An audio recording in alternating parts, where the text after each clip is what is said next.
What's up, everybody? Andrew Mahone here with Tricky Jim. Going to be counting down the top 10 cards from the upcoming Celestial Storm Pokemon trading card game set in today's video. This is a huge set with over 168 new cards in it, 11 brand new Pokemon GX, and 3 awesome Prism Star cards to boot. This is going to be our last set before the World Championships in August. It's legal for the World Championships, so super cool. Going to be able to see those cards in action on a world stage there, and it's also going to be a defining set for the start of the brand new standard format beginning in September. I think Celestial Storm has a lot of potential to really shake up the metagame with some brand new archetypes coming into the mix, brand new support Pokemon as well, and some awesome new trainer and supporter cards too. So let's get right down to the list.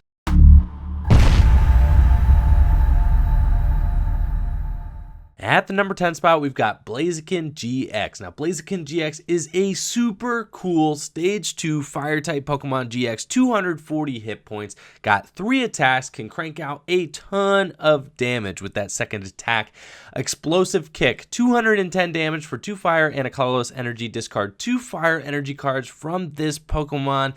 That's the attack that's got everybody talking. Now, I think Blaziken GX is a great card with a lot of potential. I just don't think that potential has been completely tapped yet. There is a Fire Starter Blaziken with an ability called Fire Starter, which reads, once during your turn before you attack, you may attach a fire energy card from your discard pile to one of your bench Pokemon. This came out in Japan's Champion Road set, which we did get a number of cards from, but we didn't get all of the cards from Champion Road in our Celestial Storm. So we are missing the Fire Starter Blaziken, which will skyrocket this thing, I think, into playable territory, and I think Blaziken GX will be very good once the Fire Starter Blaziken is released. But for now, there's just not a lot of ways to power up Explosive Kick. We do have Masked Royale, which is a supporter card coming out in Celestial Storm, which allows you to accelerate a fire energy from your hand to a stage 2 fire type Pokemon. It actually only works with the original starter types, so there is grass, water, and fire. Works for all 3 of those types. It allows you to accelerate an energy from your hand to the Blaziken, which could be a way to power up Explosive Kick. However, I think it's just going to be a little bit inconsistent until that Fire Starter Blaziken comes out. However, 210 damage, perfect numbers. With the Choice Band, you can hit 240, knocking out the likes of Gardevoir GX. Even most Stage 2 Pokemon GX, you're going to be able to clear with ease with that Explosive Kick attack. It's also got Blaze Out GX for 1 fire energy. Discard 2 energy from your opponent's Pokemon. Useful little attack there, which disrupts your opponent's energy attachments for just 1 fire energy, which you will have after you do an Explosive Kick. And then, of course, Slash, 2 for 60. Who can complain about that? All in all, I think Blaziken is a great card and has a lot of potential going forward in the future of the standard metagame.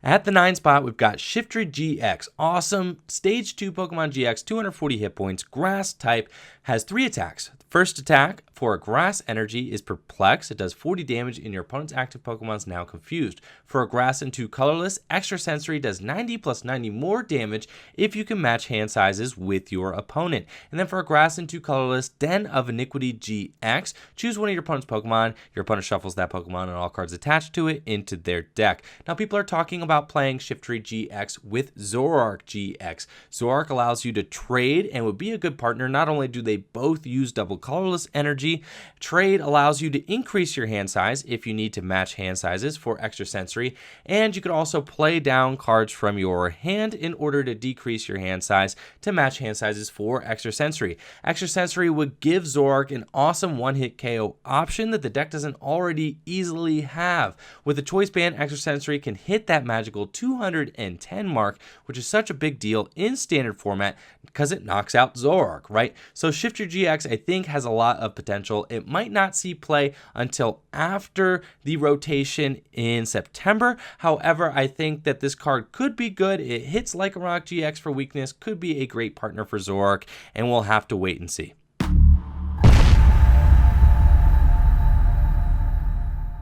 Cruising in at number 8 is Banette GX. Now, at first, I'm not going to lie, I wasn't super hyped on this card. I didn't think it was very good. I thought that Shadow Chant was a little underpowered. For a Psychic Energy, this attack does 10 more damage times the amount of supporter cards in your discard pile. I was like, how are you going to get all these supporters in your discard pile? Especially without Sycamore, right? Because if we are losing Sycamore, which is our easiest way to discard supporter cards. However, I think Banette GX is a good card. Its darkness weakness did scare me at first. However, it's got a lot of great things going for it, and I think that it could be a great partner for Zoroark GX, especially after rotation. Shady Move is an incredible ability. If this Pokemon's your active Pokemon, once during your turn before you attack, you may move 1 damage counter from one Pokemon to another Pokemon. So not only does this allow you to just play with math on your opponent's side of the field, making sure that damage doesn't get wasted with over knocking out your opponent, it also allows you to heal your Pokemon and put that damage onto your opponent's Pokemon. So a great ability there in Shady Move, allowing you to kind of fix some numbers if your opponent has any sort of very weak Pokemon on their side of the field. Maybe Shady Move, you Shady Move enough, you could knock it out. If you just missed a knockout barely by 10 damage, you could do something like Guzma, Shady Move something to go knock it out, and then hit into something fresh. So I like that it's kind of like a clean up ability. If you miss a knockout, no worries, you can Shady Move to clean it up later in the game. So I do really like that. Shadow Chant I thought was originally underpowered, but the more I look at it in a Zoroark deck, in a Zoroark context, right? Zoroark after rotation is losing special charge. It's also losing Puzzle of Time.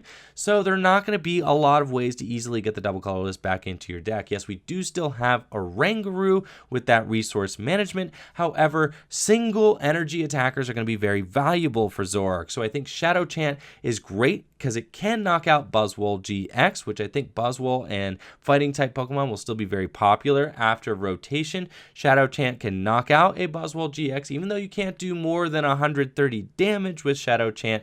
It does kind of jive with the general 2-hit knockout logic of a Zoroark deck. Speaking of being short on double colorless energy, Tomb Hunt GX, an incredible GX attack. Put 3 cards from your discard pile into your hand. So in a Zoroark deck, you're going to want ways to get your energy back from the discard pile. Also, Zoroark GX very rarely, if ever, is able to use its own GX attack. Tomb Hunt GX is an incredible GX attack for Zoroark to have at its disposal. So I think both Shiftry and Banette could both have a lot of success paired with Zoroark GX heading into the upcoming standard format after rotation. I think Banette GX just barely edges out Shiftry because of that Tomb Hunt GX just being so powerful. Shadow Chant also hitting fighting type Pokemon for weakness, and Shady Move, just a great all-around Pokemon card, and I'm excited to see what it can do next year.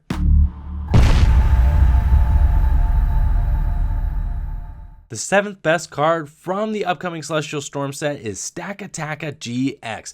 What a cool card. 180 hit points, Ultra Beast, Metal type, but it's got this amazing ability, Ultra Wall. Your Ultra Beasts take 10 less damage from your opponent's attacks, and the most important thing about this ability is that, yes, it does stack. So if you have 4 Stakataka GX in play, that means you are taking 40 less damage from your opponent's attacks on your Ultra Beast Pokemon after applying weakness and resistance. Stakataka does have 2 attacks as well. For 2 metal and a colorless, we have Gigaton Stomp, which does 120 damage, a respectable amount of damage, kind of a 2-hit KO attack. Unfortunately, does miss some crucial knockouts on 130 hit point Pokemon like the little Buzzwole. But we also have Assembly GX, 50 plus damage. It does 50 more damage for each prize card you have taken. So if you've taken 4 prize cards, that means that you could do 250 damage, clean up a game with Assembly GX. Now, Stakataka could be involved in some sort of walling type deck, though I'm not exactly sure how much success that will see.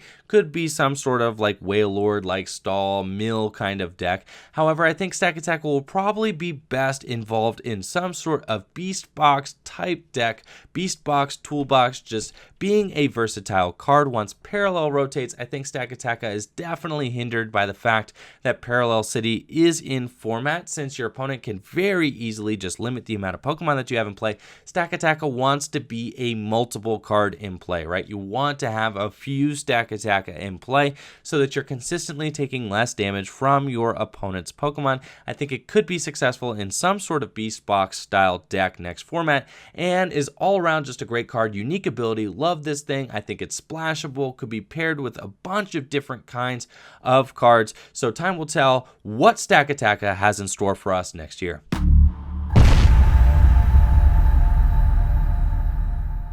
Finally, we've got our first trainer card on the list, Copycat supporter card, coming in at number 6. It was originally printed in 2002 in the Expedition base set, but has been printed a number of times throughout the history of the Pokemon trading card game. Was also in EX Rocket Returns, EX Dragon Frontiers, Heart Gold, Soul Silver, Call of Legends, and now Celestial Storm. It's a supporter card that allows you to shuffle your hand into your deck and draw the amount of cards that your opponent has in their hand. So a very balanced supporter card, allows decks like Zoroark to be kept in check when they're drawing tons and tons of cards, hoarding their cards in their hand. You can now Copycat to even the field, right, and draw your own huge hand. So I like that it'll bring some skill into the game with manipulating your own hand size, making sure that you're not just hoarding resources in your hand at the expense of potentially being copycatted, right? I also think that it's just a great turn 1 supporter generally,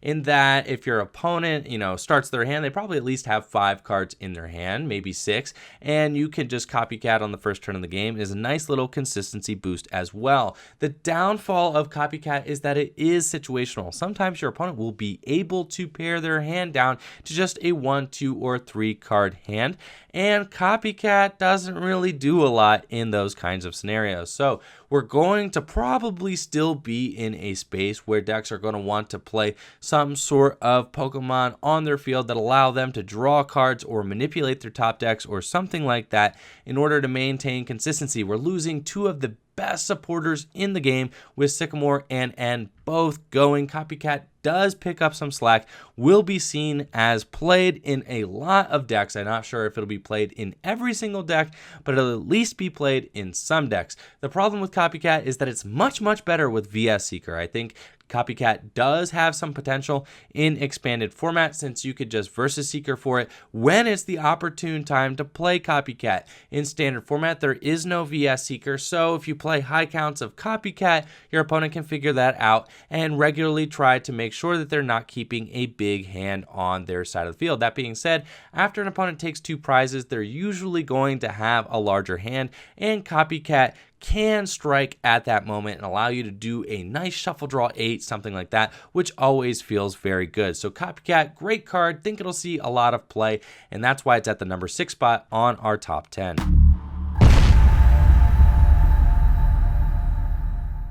The top 5 cards from Celestial Storm are all really, really good. As you can tell by the number 5 spot being Latias Prism Star. This card is insane. 130 hit points. Dragon type Prism Star Pokemon means you can only play 1. It's got 1 attack, but that's all you need. This thing is great. Dreamy Mist for a colorless energy does 30 damage and attach a basic energy card from your discard pile to each of your basic bench dragon Pokemon. This is an amazing card for the new Rayquaza GX from Celestial Storm. Accelerating energy is literally all that card wants, right? Wants to hoard as many energy as it can into play so that it could pull off huge attacks, hitting for 1-hit knockouts, and Latias helps you to recover that energy from the discard pile, which it puts into the discard pile with its ability when it comes into play. Discard the top 3 cards of your deck, so it's regularly putting energy into the discard pile for Latias to recover. Now, the reason that Latias isn't higher on the list is that Latias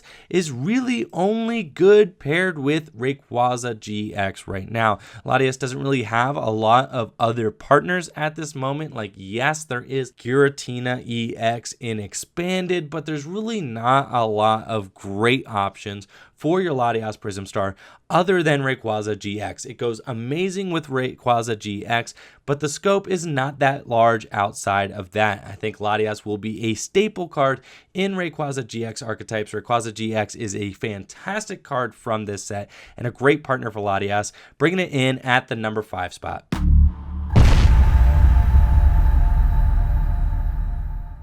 Another trainer card at number 4, we've got Shrine of Punishment. This thing is amazing. Reminds me a lot of Desert Ruins from back in the day. At any time between turns, put 1 damage counter on each Pokemon GX and Pokemon EX. So a card that keeps Pokemon GX and EX in check. This thing could be played with some sort of spread deck. We just had Yveltal Break top cut the North American International Championships, which does 30 damage to each Pokemon that already has damage counters on it. Shrine of Punishment is an easy way to get damage counters on your opponent's side of the field. Also, if you get a Shrine of Punishment to stick when your opponent actually has Pokemon EX and Pokemon GX in play, that means they're getting 10 damage going into their turn, and then 10 damage coming back into your turn, and then 10 damage going back into their turn, meaning that if you get a Shrine of Punishment to stick for just 1 turn without your opponent countering it, without your opponent playing Field Blower,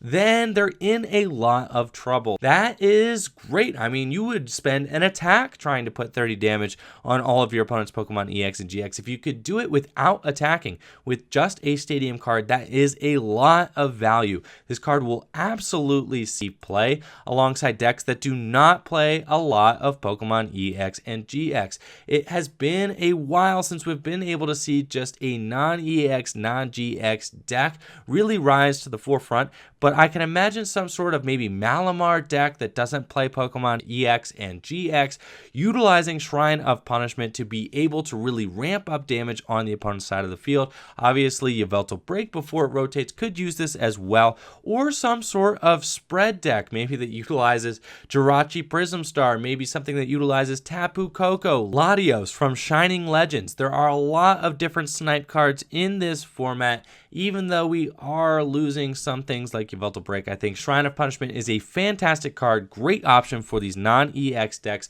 non-GX decks that are trying to keep up damage output with these huge Pokemon GX on the scene, which just have an astounding amount of hit points. Great option, great card. I'm glad it was printed, and I think it'll really shake up the metagame and give these decks some great options headed forward.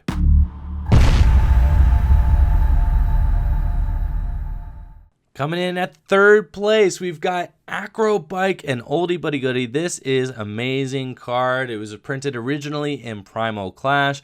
This card was seen played in a lot of different archetypes. The Turbo Engine depended very heavily on Acro Bike. Cards like Acro Bike, Trainer's Mail, that just allowed you to kind of mill through your deck with item cards. Such a good card to just allow you to see more cards on each turn of play. That's not dependent on a set of Pokemon like Zoroark GX or a Rangaroo or Octillery, right? We are allowing ourselves to draw more cards with items. Acro Bike comes at the cost of needing to discard 1 card. You look at the top 2 cards of your deck, keep one of them, put them into your hand, discard the other. So it's not without a drawback. I think it's a very good balanced card, healthy for the game. It pairs excellently with the upcoming Magcargo as well. You can play Acro Bike and Magcargo. Magcargo searches your deck for a card and stacks it to the top of your deck. Then Acro Bike is an item, allows you to draw into that card. You have to discard the other card, but you got to essentially search out whatever you wanted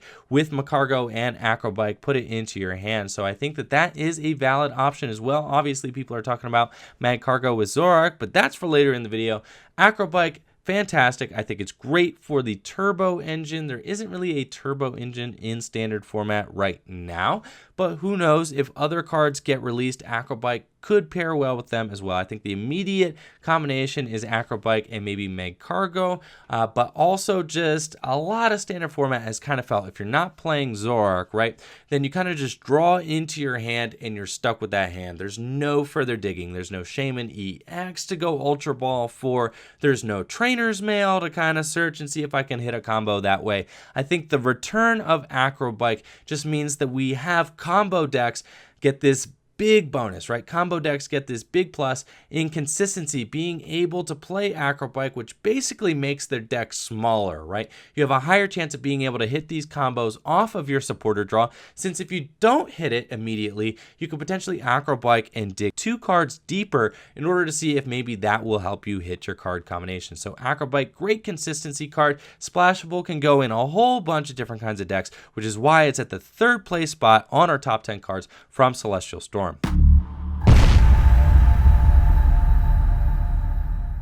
Coming in at number 2, we have the return of Smooth Over Magcargo.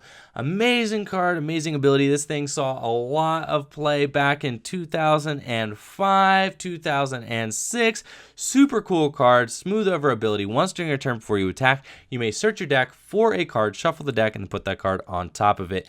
Awesome consistency boost. Obviously, people are talking about playing Magcargo with Zoroark GX, since you can smooth over, put whatever card you like on top of your deck, then trade into it. It is just an automatic Mallow, right? It's kind of like a softened version of Mallow. Mallow stacks 2 cards, smooth over stacks 1, but you don't need to play it for your supporter for a turn. You just set it up in play, and then it's good to go. Unfortunately, Magcargo does kind of get hindered by the fact that Parallel City is in format still for the World Championship. Zoroark does have a little bit of trouble fitting everything that it wants into play. Setting up multiple Zoroark and Magcargo, a lot of times Parallel City will make you want to remove the Magcargo, since you don't actually need it in order to hit your card combinations. It just really helps. I think next format, after Parallel City rotates, Magcargo is really going to shine. There's a lot of decks that could utilize Magcargo in combination with Acro Bike, potentially in combination with Oranguru, in order to stack your deck and struck for 1, get that game-winning card that you need. In combination with Zoroark as well, the Magcargo engine definitely has potential and is very, very good for just boosting consistency. You can also play it even with cards like Lily, right? So just Lily to draw cards. I mean, we are missing out on a lot of supporters with both Sycamore and rotating. You can Lily to draw more cards, and you can Magcargo to put the card that you want on top of your deck to ensure that you actually get it with Lily, or even something like Tierno, right? Just a simple draw 3 could be useful in combination with Magcargo if you're guaranteeing that one of the cards that you're getting is a card that you need. Magcargo obviously doesn't combo well with the shuffle draw supporters that we have in format, like Cynthia and Copycat. It's not going to be as good with those, since, I mean, you can smooth over after you play one of those, but it is really going to like draw supporters that just draw naturally from the deck. Smooth over combos greatly with those. I should mention as well that even the Slugma that evolves into this Magcargo has a sweet little attack for colorless energy, does 10 damage. Lava Ring prevents your opponent's defending Pokemon from retreating during the next turn. We saw Corner see a lot of success on Rockruff this year. I personally won games with Corner on Rockruff, so that is not to be underestimated as well, and is a cool little addition to Magcargo going forward into standard format. Now, Magcargo does have an attack for fire and 2 colorless. Combustion does 50 damage, but nobody's really going to be using that. Unfortunately, Magcargo also does have a retreat cost of 3, which is going to be a little harder to overcome now that Flowstone is rotating out of standard format as well. All in all, I love Magcargo for the fact that it could be paired with just about anything. It's just a universal consistency card, and that's why we have Magcargo at the number 2 spot on our top 10 cards. Finally, the number 1 card from Celestial Storm, you probably guessed it, Rayquaza GX. This thing is just sweet. 180 hit point Dragon type Pokemon GX. It's got an amazing ability and 2 attacks. This Pokemon will spawn its very own archetype, which is bound to see a lot of success. It's already been successful in Japan. This card will be good and will help shape the metagame, which is why it's at the number 1 spot on our top 10 list of cards from Celestial Storm. Stormy Winds is the ability. I don't know, Storm and Stress was the translation before, which I thought was very funny, but Stormy Winds, very reasonable ability name. When you play this Pokemon from your hand to your bench during your turn, you may discard the top 3 cards of your deck. if you do, attach a basic energy card from your discard pile to this Pokemon. And I like that it says you may discard the top 3 cards of your deck. You don't have to discard those 3 cards. It doesn't have to be a destructive Pokemon. You can just put it down. If you don't need to accelerate, no bother. If you've only got 3 cards left in deck, no bother. Just bench the Rayquaza, no harm, no foul. But you do have the option to discard the top 3 cards of your deck, then select a basic energy out of your discard pile and accelerate it to it. I also love the fact that the energy doesn't need to be discarded with that ability. If you just have energy in the discard pile, you bench the Rayquaza, you know that you're accelerating an energy card onto the Rayquaza, boosting that Dragon Break attack by 30 damage. Dragon Break for a Grass, a Lightning, and a Colorless does 30 damage times the amount of basic Grass and basic Lightning energy attached to all of your Pokemon in play. That is super good. The fact that Rayquaza accelerates to itself with the ability, you have Max Elixir in format until rotation. So for the World Championships, you're going to be able to Max Elixir to this thing. You're going to be able to Stormy Winds and accelerate, making it that a 3 energy Rayquaza is very easy to get into play. With the ability of Max Elixir and a manual attachment from turn, that's 90 damage. If you have 2 3 energy Rayquazas in play, that's 180 damage. With the Choice Band, that's 210 magic numbers there, and we already counted down how easy it is just to get that 6 energy into play as quickly as potentially the second turn of the game, right? If you get 2 energies with your ability, you get 2 Max Elixirs and 2 manual attachments with a Choice Band, you could hit 210 damage as quickly as the second turn of the game. So very, very good card, very powerful. Tempest GX, discard your hand and draw 7 cards.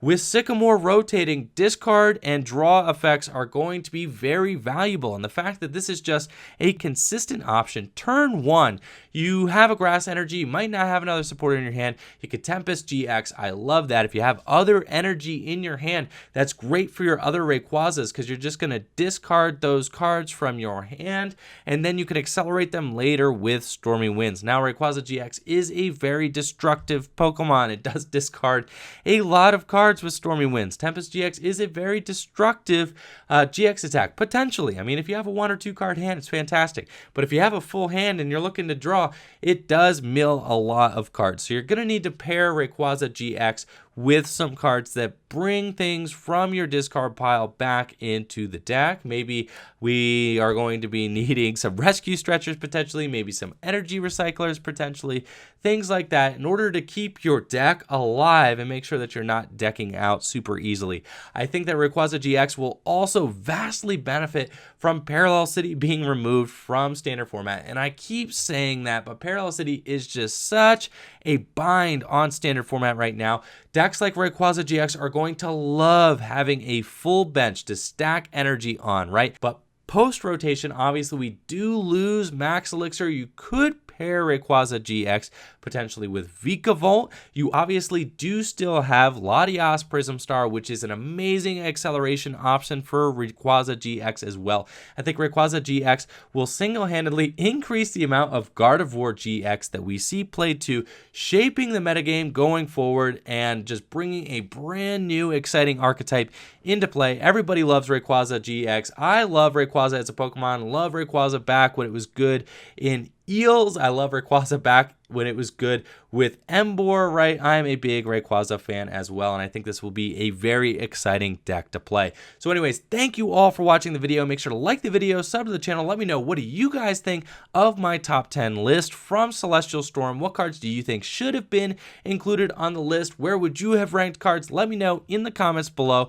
Make sure to check out the Etsy store, check out the Patreon stuff in the description below. I thank you all so much for watching. Peace.